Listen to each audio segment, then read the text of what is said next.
안녕하세요. 전 알로아항 쌤께 수업을 받았고 입대를 앞두고 있습니다. 제가 누구인지는 밝히지 않겠습니다.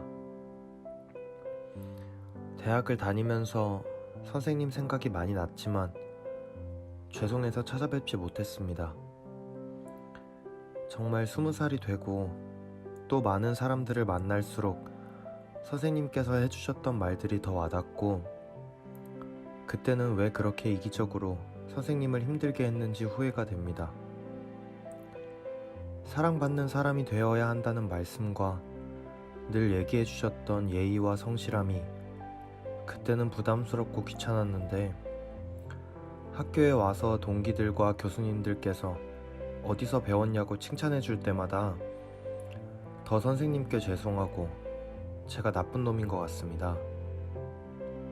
제 고민은 어떻게 하면 다시 예전으로 돌아갈 수 있을지, 선생님과 만날 수 있는지입니다. 해마다 스승의 날이 되면 형 누나들이랑 서프라이즈 준비하던 생각도 나고 대청소 생각도 나고 선생님께 혼나던 시간조차 그립습니다. 다른 기수들 브이로그를 보면 마지막에 저희에게도 늘 해주셨던 말씀들이 나와서 그걸 잊지 않고 무언가를 만들어가는 모습들도 부럽고 더 선생님이 보고 싶고 울컥합니다.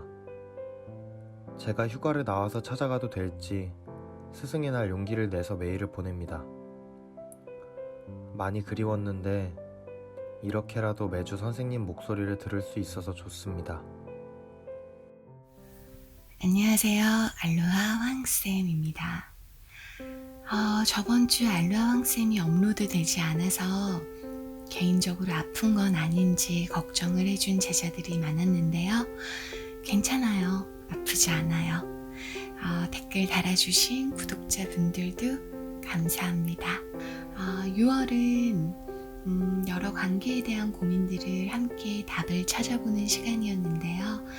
다음 달부터 입시에 관련한 고민 상담을 한 달간 진행할 예정이어서 아마도 이 사연이 알로하 황쌤 시즌 1의 마지막 일반 사연이 될 것 같아요.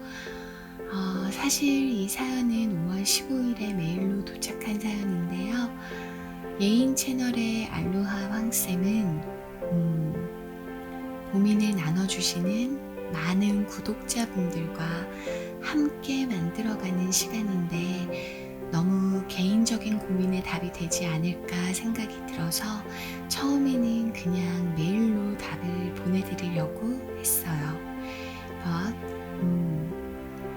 알로하 황쌤을 진행하고 있는 운영팀이 철이 들면서 점점 이런 고민을 하고 있는 저의 제자들이 주변에 많이 있으니까 한 번쯤은 저에게 수업을 받은 제자들을 위한 제 목소리만 듣고 있는 녀석들을 위해서 답을 주는 것도 의미가 있을 것 같다고, 그리고 저희뿐만 아니라 다른 사제 시간에도 충분히 이런 고민들을 하는 알로하님들이 있을 수 있다는 생각이 들어서 이 사연을 6월 마지막 고민으로 저희도 고민을 하다 채택을 했습니다. 그렇죠. 다른 분들의 고민으로도 이렇게 며칠 답을 찾고 시간을 들이는데 내 새끼 고민도 답을 찾아야죠. 자, 그래서 저의 똥강아지였을 알로하님, 사실 학교를 가면 새로운 환경에도 바쁘고 또 본인이 잘못했던 시간들을 합리화하느라 피할 수도 있는데 이렇게 메일로라도 용기를 내줘서 고맙고 예쁘네요. 그리고 학교를 가서도 생활을 잘하고 주변에서 칭찬도 듣는다니까 그럼 됐죠. 아마 다른 선생님들도 마찬가지일 거예요. 잘 되라고 쓴소리도 하고 덜어 매를 들 수도 있겠지만 그게 정말 마음을 다해서 이 녀석이 잘 되길 바란 거면 찾아오지 않는다고 그걸 괘씸해하거나 원망하지 않아요. 화가 날 이유가 없죠. 잘 되라고 준 건데 잘 됐으면 또 잘하고 있으면 그걸로 충분해요. 단지 안타까운 건 그만큼 힘든 시간을 함께 보냈는데 오래 볼 수 있는 인연이 되지 못했다는 거죠. 옛날에 어른들이 너도 그 나이 되면 안다 라고 하시는 게 틀리지 않더라고요. 아무리 인터넷으로 모든 걸 알 수 있는 세상이 되었다고 해도 늘 얘기했듯이 경험이 주는 답은 지식만으로는 따라갈 수가 없거든요. 더욱이 입시라는 틀에 갇혀 있을 때는 목적과 목표만 가지고 따라가기도 조급한데 당연히 많은 게 어렵고 실패가 무섭고 주변이 보이지 않죠.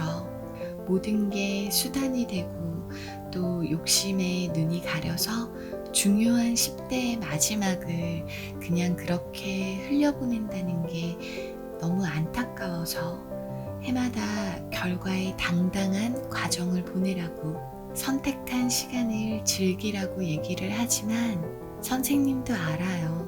그게 여러분의 입장에서는 얼마나 어려운 얘기인지. 10대들은 세상을 다 알고 있다고 생각하지만 사실 그때까지 겪은 세상은 어른들이 만들어둔 울타리 안의 삶이기 때문에 모를 수밖에 없는 게 있고 그걸 깨닫고 인정하게 되는 게 점점 어른이 되어가는 거죠. 그래도 어른이 되어가는 과정에서 자신이 보냈던 시간을 돌아보고 또 그리워할 용기를 냈다니까 너무 대견하고 또 토닥토닥 해주고 싶네요. 자, 오늘 고민을 보낸 알로아님과 또 돌아가고 싶은 곳이 있는데 고민을 하고 있을 알로아님들께 오늘 알로아 황쌤이 드리는 답은요. 괜찮아요. 용기를 내서 돌아가세요. 막상 마주하면 훨씬 마음이 편하고 어렵지 않을 거예요. 그 시간에 힘들고 어려웠던 대부분은 지나고 보면 극복할 수 있는 문제들이었고 또 내 잘못을 인정하기 싫어서 합리화시키고 피해버린 걸 깨달으니까 후회되고 돌아가고 싶은 마음도 생기는 거 아닐까요? 그건 벌써 용기가 생기고 있는 거죠. 이제 실천만 하면 되겠네요. 이 세상 아무 곳에다 작은 바늘 하나를 세우고 하늘에 아주 작은 밀씨 하나를 뿌렸을 때 그게 그 바늘에 꽂힐 확률, 그 계산도 안 되는 확률로 만나는 게 인연이다. 3년 전 크리스마스 사진전 때 상기 녀석이 우리는 이런 인연이라고 기뻐하면서 벽에 붙여놓은 영화 번지 점프를 하다의 대사인데요. 알로아님이 누구인지 몇 기인지 알로아님이 함께한 시간 동안 어떤 시간을 만들었는지는 잘 모르지만 분명 우리만 알고 있고 만들 수 있는 특별한 시간들을 경험했거나 보았을 거예요. 그 시간을 함께 했다는 것만으로 충분하죠. 마지막으로 편하게 얘기할게요. 통강아지, 사랑하는데 이유가 필요 없다고 한 거 기억하지? 해마다 너희들한테 하는 말이니까. 그리고 용기를 내는 사람은 그 자체로 예쁜 거야. 뭘 고민해. 그냥 와. 밥 먹자. 화이팅! 알로하 황쌤.